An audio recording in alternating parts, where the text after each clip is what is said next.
As you know, the Birdman Research minigame is a popular one in The Legend of Zelda Breath of the Wild.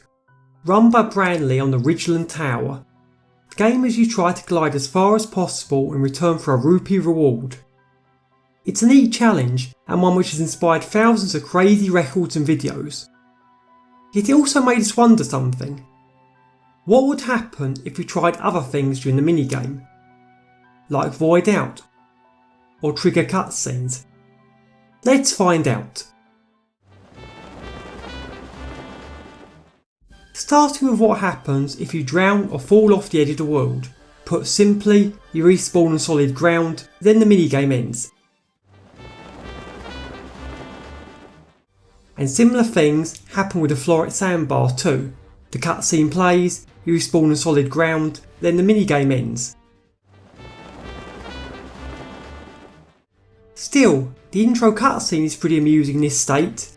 If you try to activate that one during the minigame, the counter actually stays on screen during the whole thing.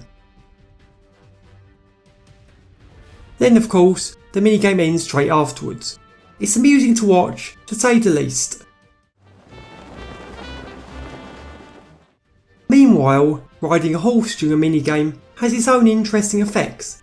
Basically, if you ride one with Moonjump active without using the glider, the game will initially let you ride the horse during the minigame, until you move for about a second or two, at which point it will end with a score of 0. Even turning around breaks things here. On to Corox Seeds now. What happens when you collect one of those during the minigame? Well, it all depends how you got it. If you got it without paragliding, the minigame doesn't end and it just continues as usual. It does save the Corox Seed, but warping and saving are not re-enabled. Meanwhile, if you're gliding, one of two things will happen. Either the Corox Seed interrupts into the minigame, which then occurs after the seed is collected, or it doesn't count. As for Divine Beast entrances, those depend on the situation. If you enter while gliding, it will just say it's too dangerous to approach. However, if you enter with Moonjump, it will work as usual and pause the minigame since you'll leave the main map. That brings us to Gerudo Town, aka everyone's favourite test locale in the game. People have brought Sidon here, they've brought Unibo here. Hell, they've even brought the old man here too. So what happens during the Birdman Research minigame? Sadly, nothing too exciting overall. You get booted out, and the minigame ends immediately afterwards. That's it. On the other hand, landing in the Sanctum is a tad more interesting, mostly for historical reasons. And that's because how it acts depends on when the game was updated. In the early days, you could indeed escape the last battle this way. You'd be warped out mid-battle, and things like NPCs wouldn't load properly. But Nintendo didn't like this, and the videos got their attention. So they tried to patch the game to stop this happening, with the emphasis being on tried. Why?